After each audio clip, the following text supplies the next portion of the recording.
नमस्कार, मैं हूं वैभवनाथ शर्मा और आप देख रहे हैं मेरा YouTube चैनल वैभवन। एक बड़ा महत्वपूर्ण प्रश्न सामने आया है आप दर्शकों की तरफ से, जनता की तरफ से, कि हम लोगों ने देखा कि कोरोना की जो दूसरी लहर थी, जो सेकेंड वेव थी, वो भयानक त्रासदी लेकर के आई। पूरे विश्व में नुकसान हुआ, लेकिन कहीं ज़्यादा हमारे देश में जान की हानि हुई।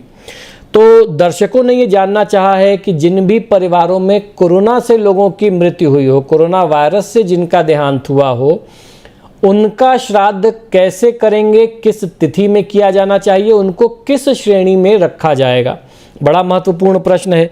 तो आज हम लोग इसी बारे में चर्चा करेंगे कि अगर अपने परिजनों की मृत्यु कोरोना वायरस में के कारण से हुई हो तो कैसे उनको शांति मिलेगी, मृत आत्मा कैसे तृप्त होगी और कैसे उसको मोक्ष की प्राप्ति होगी और किस प्रकार से उनका श्राद्ध किया जाना चाहिए। बहुत महत्वपूर्ण जानकारी है, बहुत ध्यान से सुनिए। श्राद्ध पक्ष में कोरोना में मृत्यु को प्राप्त हुए अपने परिजनों का किस प्रकार से तर्पण करना चाहिए, ये इसको जानना बहुत ही आवश्यक है।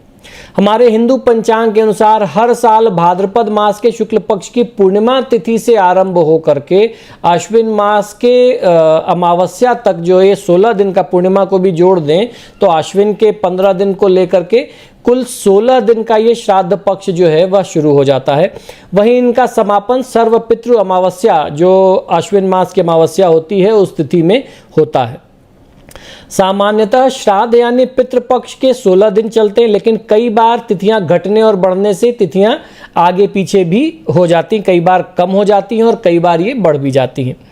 पितृपक्ष के दौरान अपने पूर्वजों के निधन की तिथि के अनुसार श्राद्ध किया जाता है, जबकि सभी महिलाओं का श्राद्ध मातामह श्राद्ध जिसे कहते हैं, श्राद्ध नवमी की जो तिथि होती है अश्विन मास के कृष्ण पक्ष की, उसमें मातामह श्राद्ध करने का नियम है। महिलाओं का श्राद्ध किसी भी महिला का हो, वो माँ हो, चाची हो, बहन हो, दादी हो, बुआ हो, किसी का भी श्राद्ध जो है वो मातामह श्राद्ध की तिथि में यानी आश्विन आश्विन मास के कृष्ण पक्ष की नवमी की तिथि में करने का उसका नियम है। श्राद्ध में पितरों को याद किए जाने के साथ ही उनके प्रति आभार व्यक्त किया जाता है। वहीं कोरोना के दौरान हुई मृत्यु के संबंध में मृत परिजन के श्राद्ध को लेकर के काफी सतर्क रहने की आवश्यकता है। कोरोना से हुई मौतों में लोग अपनों का पूरी तरीके से धार्मिक रीति रिवाज के अनुसार क्रियाकर्म भी नहीं कर सके, उनका अंतिम संस्कार भी अच्छे से नहीं हो पाया। वो तो कोविड प्रोटोकॉल के तहत बस उस शरीर को ले जा करके या तो जला देते थे या उसको डंप करके मिट्टी डाल देते थे। ऐसे में इन आत्माओं को अतृप्त ही माना जाएगा, इनका मोक्ष नहीं हुआ, इनको तृप्त नहीं माना जा सकता। वहीं कब किसी मृत्यु हुई इसकी जानकारी के अभाव में तिथि को ज्ञात कर पाना भी मुश्किल है। उस समय लोग इतना परेशान थे कि लोगों की डेथ की तिथियां भी उनको नहीं याद है कि किसकी किस तिथि में किस परिजन का देहांत हुआ।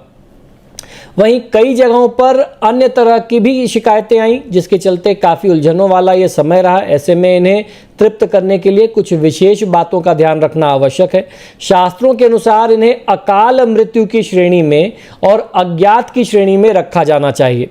कारण यह है कि ये मृत्यु कोरोना के दौरान जो कोरोना के माध्यम से मृत्यु हुई वह वास्तविक मृत्यु का समय आने से पहले हो गई। किसी भी व्यक्ति की जो नेचुरल डेथ थी वो नेचुरल डेथ तो हुई नहीं, तो इसको असमय मृत्यु ही माना जाएगा। ऐसे में माना जाता है कि अकाल मृत्यु हुई है उनकी, और अकाल मृत्यु का अर्थ होता है कि अपनी पूरी उम्र, पूरी आयु को जिए बगैर व्यक्ति का शरीर छूट जाना। उसके कई सारे कारण हमारे शास्त्रों में बताए गए हैं। शास्त्रों में पहले से इसके लिए विधान दिया हुआ है, इसका प्रायोजन किया गया है। किसी की हत्या हो गई, किसी की दुर्घटना में मृत्यु हो गई, कोई एक्सीडेंट में मर गया, कोई डूब के मर गया, कोई जल के मर गया, किसी ने आत्महत्या कर लिया, सुसाइड कर लिया, कोई अचानक से किसी को कोई गंभीर बीमारी, कैंसर जैसा रोग हो गया, ट्यूमर जैसी समस्या हो गई जिसने असमय व्यक्ति के प्राण ले लिए, तो ये सब सारी चीज़ें जो हैं वो अकाल मृत्यु, असमय मृत्यु की श्रेणी में आती हैं। तो कोरोना के दौरान हुई मृत्यु, कोरोना के माध्यम से हुई मृत्यु भी इसी श्रेणी में गिनी जानी चाहिए। हमारे शास्त्रों के अनुसार आत्मघाती मनुष्य की मृत्यु के बाद वह असूर्य नामक लोक को गमन करते हैं और तब तक अतृप्त होकर के भटकते हैं जब तक उनके जीवन का चक्र पूर्ण नहीं हो जाता।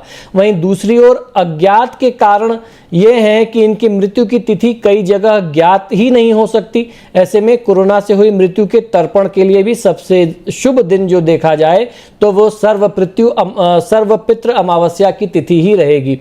अमावस्या की तिथि के बारे में कहते हैं कि जिसकी कोई तिथि जानकारी ना हो उस तिथि पर उसके लिए, ऐसे व्यक्ति जिसकी कोई जानकारी नहीं है, अकाल मृत्यु मौत हो गई उसकी, तो ऐसे में अमावस्या की तिथि का चयन किया जाना चाहिए। तो अगर कोरोना से किसी का देहांत होता है तो ऐसे व्यक्ति का तर्पण और श्राद्ध अगर आप करना चाहते हैं तो अश्विन मास के कृष्ण पक्ष की जो अमावस्या आती है, जिसको सर्वपितृ अमावस्या कहते हैं, उस तिथि पर ही जो है इनका श्राद्ध कर्म तर्पण वगैरह किया जाना चाहिए। इसके तहत सर्वपितृ अमावस्या के दिन सुबह जल्दी उठ करके बिना साबुन का प्रयोग किए स्नान करने के बाद साफ सुथरे वस्त्र धारण करें। पितरों के तर्पण के लिए सात्विक पकवान बनाएं और उनका श्राद्ध करें। वहीं शाम के समय में सरसों के तेल का 4 दीपक जलाएं और इन्हें घर की चौखट पर रख दें। वहीं 1 दीपक और 1 लोटा जल भी साथ में आप रखें। अब आप अपने पितरों को याद करते हुए उनसे प्रार्थना करें कि पितृपक्ष का समापन हो चुका है, इसलिए वह परिवार के सभी सदस्यों को आशीर्वाद दे करके अपने लोक को वापस चले जाएं। ऐसा करने के पश्चात जल से भरा लोटा और दीपक को लेकर के पीपल के पेड़ की पूजा आपको करनी चाहिए। वहां भगवान विष्णु का स्मरण करके पेड़ के नीचे आप ये दीपक रखाइए और वो जो लोटा आपने जल भर करके रखा था उससे आप जल चढ़ा दें पीपल के वृक्ष पर। पितरों के आशीर्वाद की कामना और प्रार्थना करें। पितृ विसर्जन विधि के दौरान किसी से आपको बात नहीं करनी चाहिए। जब आप ये कर्म कर रहे हो तो बहुत लोगों से किसी से बातचीत, हंसी मजाक आप न करें। श्राद्ध पक्ष में अमावस्या का बहुत बड़ा महत्व होता है। सर्वपितृ अमावस्या को पितरों की शांति का सबसे अच्छा और सबसे महत्वपूर्ण मुहूर्त माना गया है। माना जाता है कि जिन लोगों ने 3 वर्ष तक अपने पूर्वजों का श्राद्ध न किया हो तो उनके पितृ वापस प्रेत योनि में आ जाते हैं। ऐसे में उनकी शांति के लिए तीर्थ स्थान में त्रिपिंडी श्राद्ध किया जाता है। इस कार्य में कोताही बिल्कुल भी नहीं करनी चाहिए, अन्यथा पितृ जो हैं वह श्राप देने के लिए तैयार रहते हैं। तो अमावस्या की जो तिथि है, खासतौर पर अश्विन की जो अमावस्या है, इसका बहुत महत्वपूर्ण स्थान है हमारे शास्त्रों में। पितरों की शांति के लिए तर्पण, ब्राह्मण भोजन, कच्चा अन्न, वस्त्र, भूमि, गौदान, स्वर्णदान सहित कई प्रकार के कर्म किए जाते हैं। इसके अतिरिक्त अचानक मृत्यु, दुर्घटना में मृत्यु, हत्या होना या आत्महत्या करने वाले लोगों के लिए भी श्राद्ध किया जाता है। इस श्राद्ध को दुर्मरमणा श्राद्ध कहते हैं। ऐसे लोगों का श्राद्ध चतुर्दशी की तिथि को भी किया जाता है।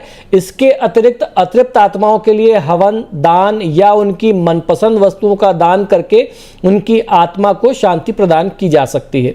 जिनकी मृत्यु दुर्घटना, आत्मघात के कारण या अचानक हो गई हो, उनका चतुर्दशी के दिन श्राद्ध करना शास्त्रों में बताया गया। अगर अमावस्या को आप नहीं कर पा रहे हैं तो चतुर्दशी पर कर सकते हैं, और किसी कारण से आप चतुर्दशी पर नहीं कर पाए तो अमावस्या पर भी आप कर सकते हैं।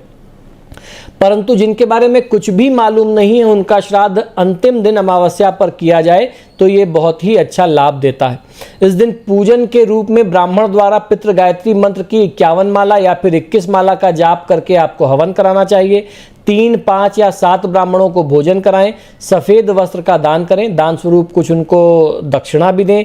ब्राह्मणों को भोजन कराएं, वही भोजन कराना चाहिए। भोजन में वही व्यंजन शामिल किए जाने चाहिए जो मृत परिजन को बहुत प्रिय थे। और कुछ सरल उपाय भी आप स्वयं से कर सकते हैं। इस दिन भोजन का दान कुष्ठ आश्रम में, वृद्ध आश्रम में या बाल आश्रम में करें तो उसका भी फायदा मिलता है। एक के 7 सिक्के 7 भिखारियों को दान करना चाहिए। सफ़ेद पुष्प पितरों के स्थान पर आप चढ़ाएं, साथ ही 2 धूपबत्ती भी वहां आप लगाएं। सफ़ेद रंग के वस्त्रों की पैरावनी किसी वृद्ध पुरुष या स्त्री को आपको दान करना चाहिए। श्राद्ध कर्म में प्रमुख क्या क्या चीजें हैं, कौन कौन से कर्म प्रमुख हैं श्राद्ध करते समय, उसको भी समझ लीजिए। तर्पण, पितरों को दूध, तिल, कुशा, पुष्प, सुगंधित जल समर्पित करना चाहिए। पिंडदान, जरूरतमंदों को भोजन देने से पूर्व चावल या जौ के पिंडदान करें। वस्त्रदान, वस्त्रों का दान निर्धनों को करना चाहिए। और दक्षिणा, भोजन के पश्चात दक्षिणा देकर के ब्राह्मणों का चरण स्पर्श करके आपको आशीर्वाद अवश्य लेना चाहिए। अगर आप गरीबों को भोजन करा रहे हैं तो अपने सामर्थ्य के अनुसार उनको 11 रुपये, 21 रुपये के जो भी आपका सामर्थ्य हो उसके हिसाब से आपको दक्षिणा भी उन्हें कुछ दे करके अपने पितरों की मुक्ति के लिए, मोक्ष के लिए आपको प्रार्थना और क्या नहीं करना चाहिए। अब हम लोग बात करेंगे आज के महा उपाय की, जिसमें मैं आपको बताऊंगा कि पितृपक्ष में, जिसे श्राद्ध पक्ष भी कहते हैं, अगर इस पितृपक्ष में पितृदोष से मुक्ति के लिए कुछ सरल उपाय करें तो किसी भी व्यक्ति के जीवन में, अगर आपने कुंडली दिखा के उपाय कर लिया, दैनिक अपना पूजा पाठ कर लिया, ग्रहों के उपाय करा लिए, लेकिन फिर भी लाभ न मिल रहा हो तो कहीं ना कहीं देवदोष या पितृदोष का ये लक्षण होता है। तो ऐसे में पितृदोष के भी उपाय कर लेने चाहिए, जिससे अगर किसी भी प्रकार का कोई पितृदोष बन रहा हो तो उससे आपको मुक्ति मिल जाए। तो आइए जानते हैं, समझते हैं कि क्या है इसका पितृदोष बनने का कारण और कैसे आप उसकी मुक्ति का उपाय कर सकते हैं। हर साल पूर्वजों के प्रति श्रद्धा और समर्पण का पर्व श्राद्ध पक्ष अश्विन मास के कृष्ण पक्ष की प्रतिपदा तिथि से आरंभ हो जाता है और अश्विन मास के कृष्ण पक्ष की अमावस्या तिथि तक ये चलता है। इन दिनों हर तिथि को अपने पूर्वजों के सम्मान में भोज कराते हैं और तर्पण करते हैं। अगर आपकी कुंडली में पितृदोष बन रहा हो और जीवन में कई समस्याओं का सामना आपको करना पड़ रहा हो, बनते हुए काम बिगड़ जा रहे हो, तरक्की रुक जा रही हो और जीवन में अशांति बनी रहती हो, तो ऐसे में आपको समझ लेना चाहिए कि कुंडली में गंभीर पितृदोष बन रहा है। तो ऐसी स्थिति में अगर आप अपने जीवन में सफलता पाना चाहते हैं और मृत्यु तुल्य कष्ट झेल रहे हैं और उससे बाहर निकलना चाहते हैं, मुक्ति पाना चाहते हैं, अपने दुखों और कष्टों से सफल होना चाहते हैं, तो श्राद्ध पक्ष में पितृदोष से मुक्ति के कुछ सरल उपाय करेंगे तो बहुत उत्तम होगा। इन उपायों का लाभ आपको बहुत जल्दी ही, बहुत कम समय में देखने को मिल सकता है।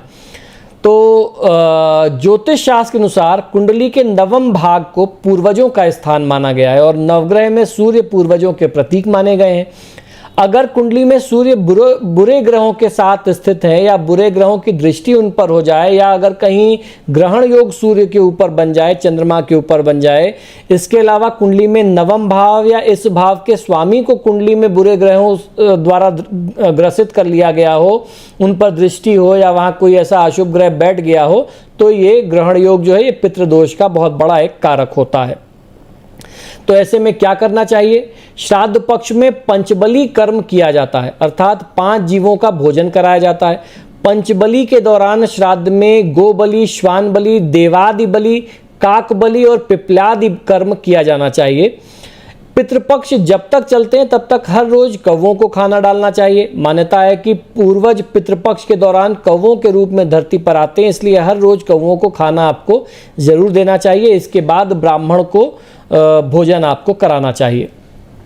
अगर आपकी कुंडली में पितृदोष है तो अपने घर की दक्षिण की दीवार में पूर्वजों की तस्वीर आपको लगानी चाहिए और उस पर हर रोज आपको पुष्प या माल्यार्पण करना चाहिए। उनके सामने धूप दीप जला दें, प्रणाम कर लें, माला चढ़ा करके या फूल चढ़ा करके, तो ये बहुत अच्छा होता है।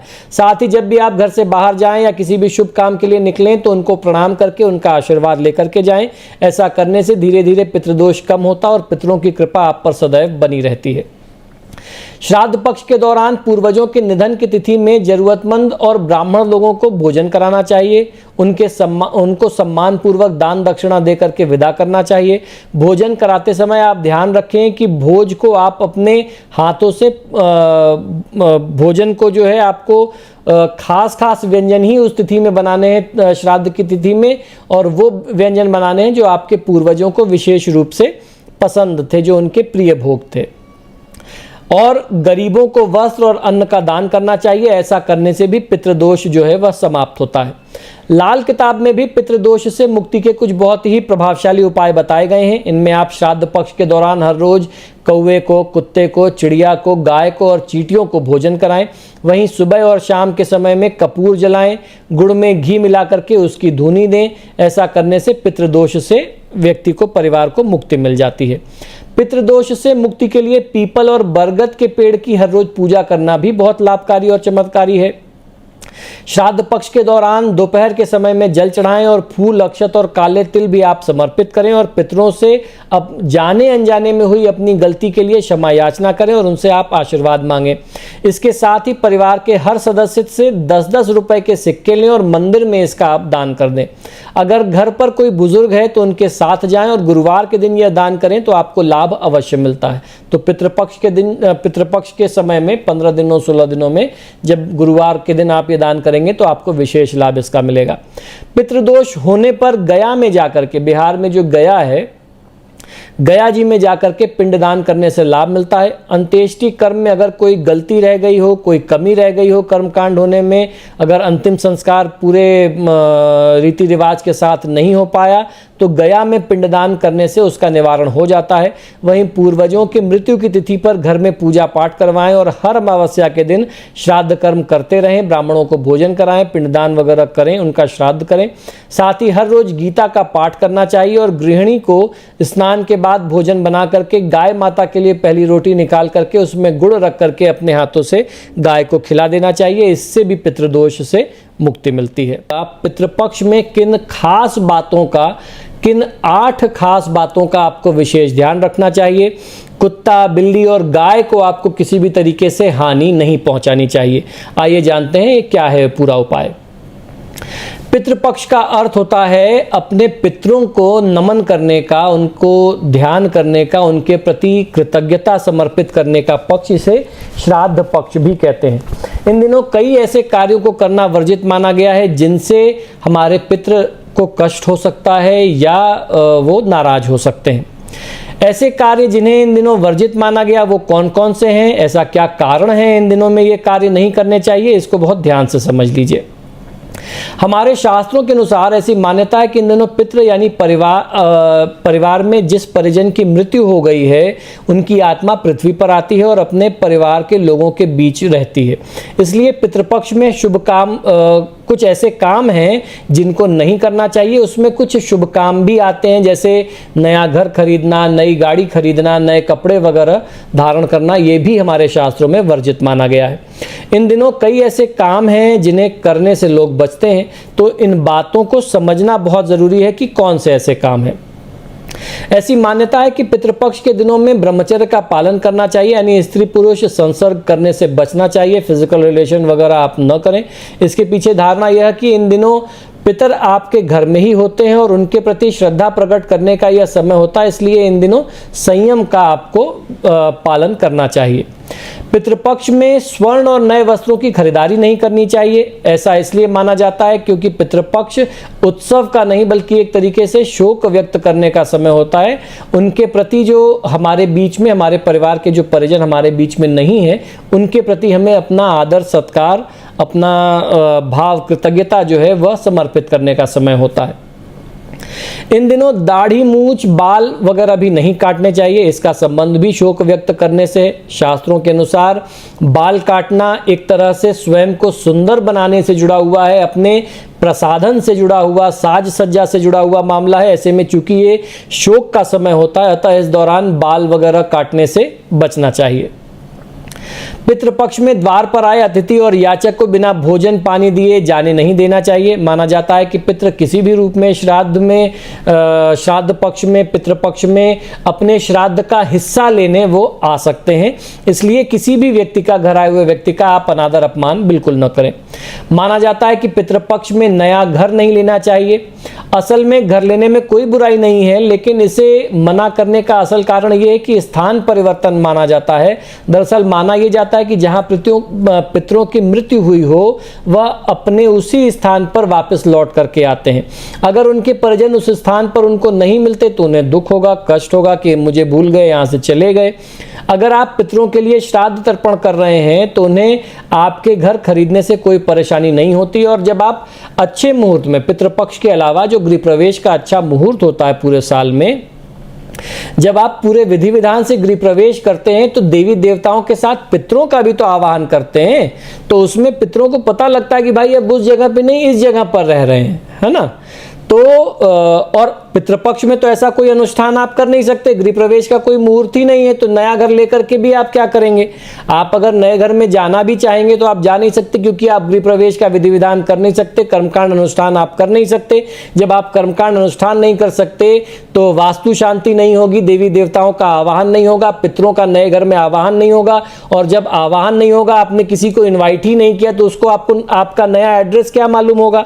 अब आप उस नए घर में जाकर के रहने लगेंगे बिना पूजा पाठ पाठ के, तो ये भी अपने आप में बड़ा दोष है। एक तो बिना पूजा पाठ के, और पितृपक्ष में आप अपना घर छोड़ करके, पैतृक आवास छोड़ करके, या ऐसा स्थान जहाँ पे आपके किसी निकट परिजन का शरीर छूटा, उस जगह को छोड़ करके आप रहेंगे तो उसकी आत्मा को कष्ट जरूर होगा, स्वाभाविक रूप से होगा। पितृपक्ष को लेकर के ऐसी भी मान्यता है कि इन दिनों में नए वाहन नहीं खरीदने चाहिए। असल में वाहन खरीदने में कोई बुराई नहीं है, शास्त्रों में इस बात की कहीं मनाही नहीं है। बात केवल इतनी सी है कि इसे भौतिक सुख सुविधा से जोड़ करके देखा जाता है। जब आप शोक में होते हैं या किसी के प्रति दुख प्रकट कर रहे हैं तो आप उत्सव कैसे मना सकते हैं? जश्न की ये तिथियां नहीं होती हैं। इसलिए धारणा है कि इन दिनों वाहन इत्यादि नहीं खरीदा जाना चाहिए। पितृपक्ष में बिना पितरों को भोजन दिए स्वयं भोजन नहीं करना चाहिए। इसका अर्थ यह है कि जो भी भोजन बने उसमें एक हिस्सा गाय का, कौवे का, चींटियों का आपको जरूर निकालना चाहिए, और बासी भोजन इस दौरान करने से बचना चाहिए। शास्त्रों के अनुसार पितृपक्ष में कुत्ते, बिल्ली और गायों को किसी भी प्रकार से हानि नहीं पहुंचानी चाहिए। इसके अलावा श्राद्ध पक्ष में पितरों के श्राद्ध के लिए कुछ विशेष वस्तु और सामग्री का उपयोग सही और कुछ का निषेध बताया गया है। तो किन चीज़ों का प्रयोग करना है, किन का नहीं करना है, उसका भी आपको ध्यान रखना चाहिए। उससे भी रिलेटेड एक वीडियो मैंने बहुत पुराने समय में बनाया था कि भोजन बनाते समय किन पदार्थों का प्रयोग हमारे शास्त्रों में बताया गया और किन चीज़ों का वर्जन बताया गया, किन चीज़ों का प्रयोग नहीं करना बताया गया।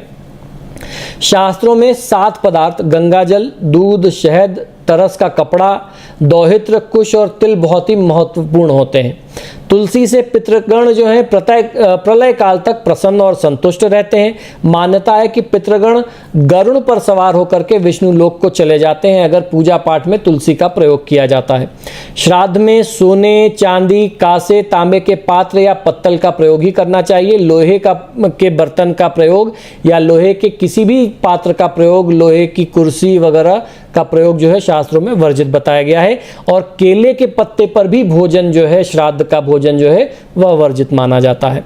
अब हम लोग बात करेंगे आज के महा उपाय की, जिसमें मैं आपको बताऊंगा कि घर के इस विशेष स्थान में आपके मृत परिजनों की फोटो, तस्वीर आपको नहीं लगानी चाहिए, नहीं रखनी चाहिए, नहीं तो आप बहुत ज़्यादा परेशान हो सकते हैं। और मृत परिजन की फोटो और तस्वीर लगाने के लिए वास्तुशास्त्र के क्या खास नियम है ये भी बताऊंगा, और इससे संबंधित क्या कन्फ्यूजन आजकल चल रही है वो भी मैं आपको बहुत डिटेल में बताने जा रहा हूँ।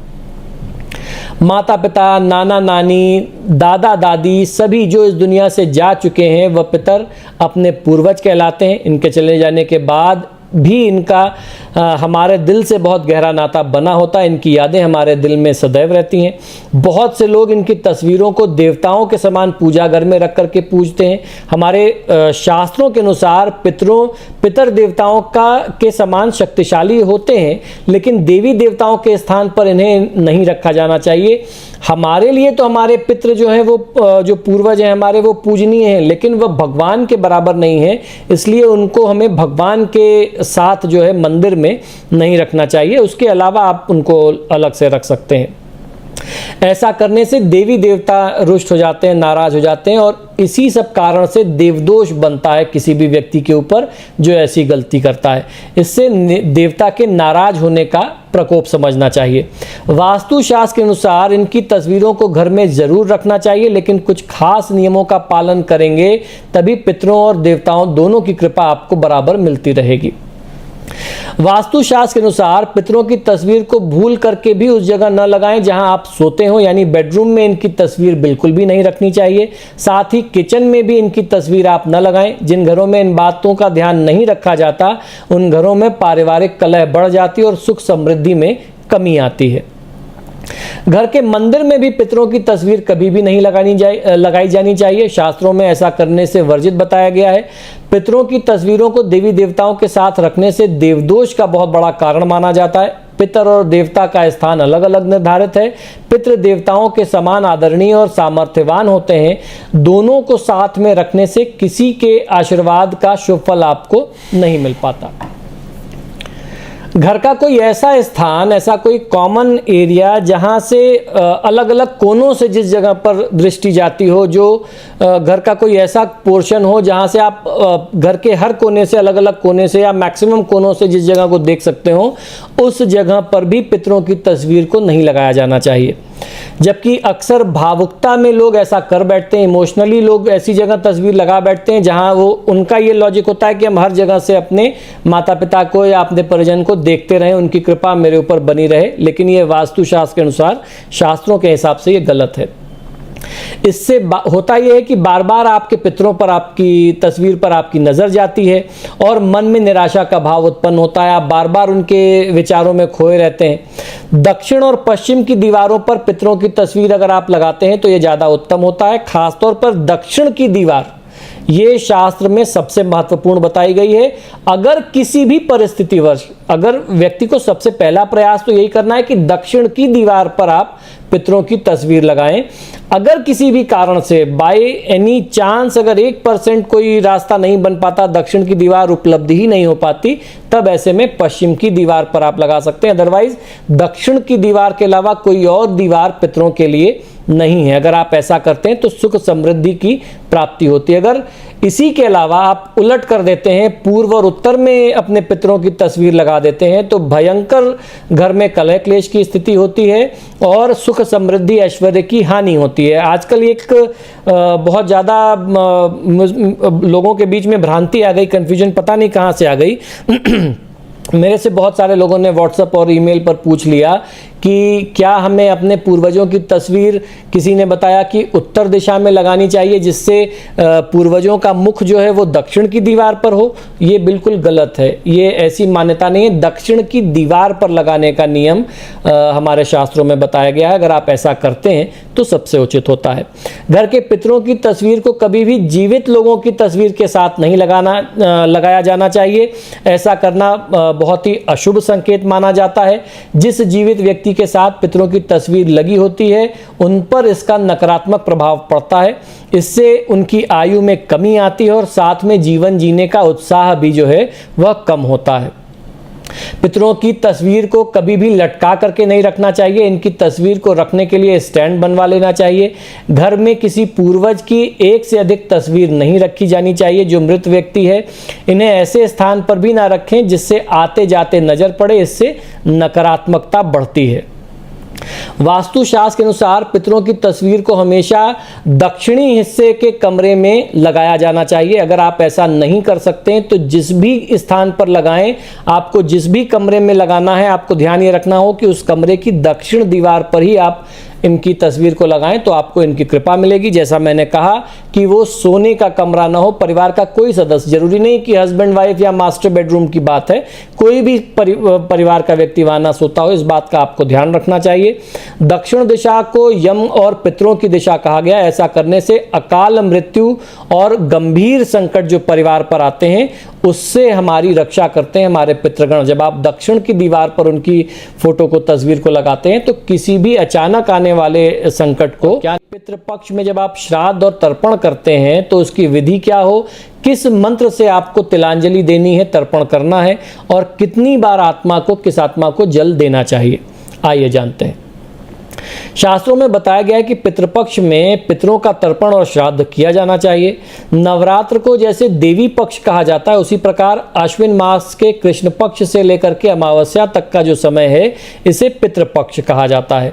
लोक मान्यता अनुसार और पुराणों के वर्णन के अनुसार ऐसा मत है कि पितृपक्ष के दौरान परलोक गए पूर्वजों को पृथ्वी पर अपने परिवार के लोगों से मिलने का अवसर प्राप्त होता है और वह पिंडदान, अन्न जल ग्रहण करने की इच्छा से अपनी संतानों के पास आकर के रहते हैं।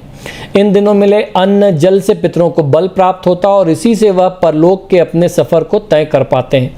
इन्हीं अन्न जल की शक्ति से वह अपने परिवार के सदस्यों का कल्याण भी करते हैं। गरुड़ पुराण के अनुसार पितृपक्ष में जिनकी माता या पिता अथवा दोनों इस धरती से विदा हो चुके हैं उन्हें अश्विन मास के कृष्ण पक्ष की प्रतिपदा से अश्विन मास की अमावस्या तक जल, तिल, पुष्प से पितरों का तर्पण करना चाहिए। जिस तिथि को माता और पिता की मृत्यु हुई हो उस दिन उनके नाम से अपनी श्रद्धा और क्षमता के अनुसार ब्राह्मणों को भोजन करवाना चाहिए तथा पितृपक्ष में भोजन के लिए आए ब्राह्मणों को दक्षिणा दे करके आप विदा करें। जो तर्पण या पूजन करवाते हैं उनको भी आपको दक्षिणा दे करके, प्रणाम करके विदा करना चाहिए।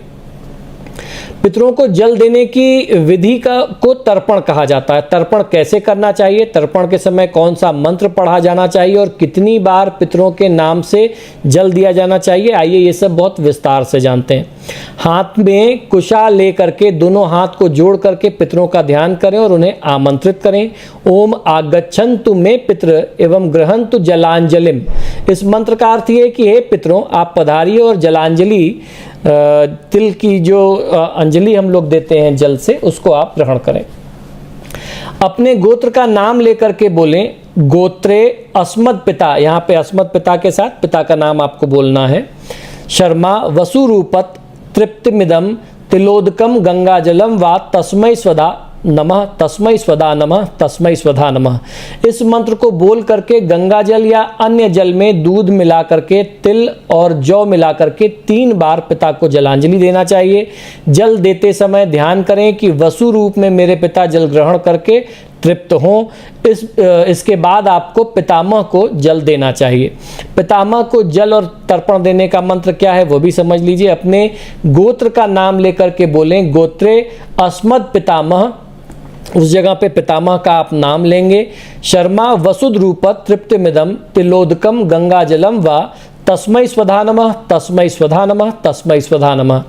इस मंत्र से पितामह को भी 3 बार आप जल दें। तर्पण माता को जल देने का मंत्र, जिनकी माता इस संसार से विदा हो चुकी हैं उन्हें माता को भी जल देना चाहिए। माता को जल देने का मंत्र पिता और पितामह से अलग होता है, इन्हें जल देने का नियम भी अलग है।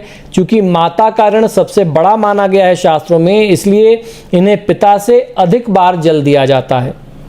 तो माता को जल देने का क्या मंत्र है, आपको अपने गोत्र का नाम लेना है। गोत्रे अस्मद माता, फिर माता का नाम लें। देवी वसुद रूपास्त तृप्तिमिदम तिलोदकम गंगाजलम व तस्मै स्वधा नमः, तस्मै स्वधा नमः, तस्मै स्वधा नमः। इस मंत्र को पढ़ करके जलांजलि पूर्व दिशा में 16 बार, उत्तर दिशा में 7 बार और दक्षिण दिशा में 14 बार आप माता के नाम पर देंगे। दादी के नाम पर तर्पण देने के लिए अपने गोत्र का नाम लें। गोत्र पितात्मा दादी का नाम लें। देवी वसु रूपात तृप्तमिदम तिलोदकम गंगाजलम व तस्मै स्वधा नमः, तस्मै स्वधा नमः, तस्मै स्वधा नमः। इस मंत्र से जितनी बार माता को जल दिया है, दादी को भी आप उतनी ही बार जल देंगे। श्राद्ध में श्रद्धा का महत्व सबसे अधिक होता है, इसलिए जल देते समय मन में माता पिता और पितरों के प्रति श्रद्धा का भाव आप अवश्य रखें। श्रद्धा पूर्वक दिया गया अन्न जल ही पितृ ग्रहण करते हैं। अगर श्रद्धा भाव ही न हो तो पितृ उसे ग्रहण नहीं करते। तो दोस्तों, आशा करता हूं कि शास्त्र से जुड़ी हुई बातें, ज्ञान की बातें जो आपको हमारे YouTube चैनल से प्राप्त होती हैं वो निश्चित ही पसंद आती होंगी। आप सभी से बार बार आग्रह है कि जब भी आप मेरे वीडियोस देखते हैं तो इनको लाइक और शेयर ज़रूर करें। और आपने अगर अभी तक मेरे चैनल को सब्सक्राइब नहीं किया तो प्लीज़ इसे सब्सक्राइब करिए। इसी शुभकामना के साथ कि आपका दिन शुभ हो, मुझे आज्ञा दीजिए और देखते रहिए मेरा YouTube चैनल वैभव। नमो।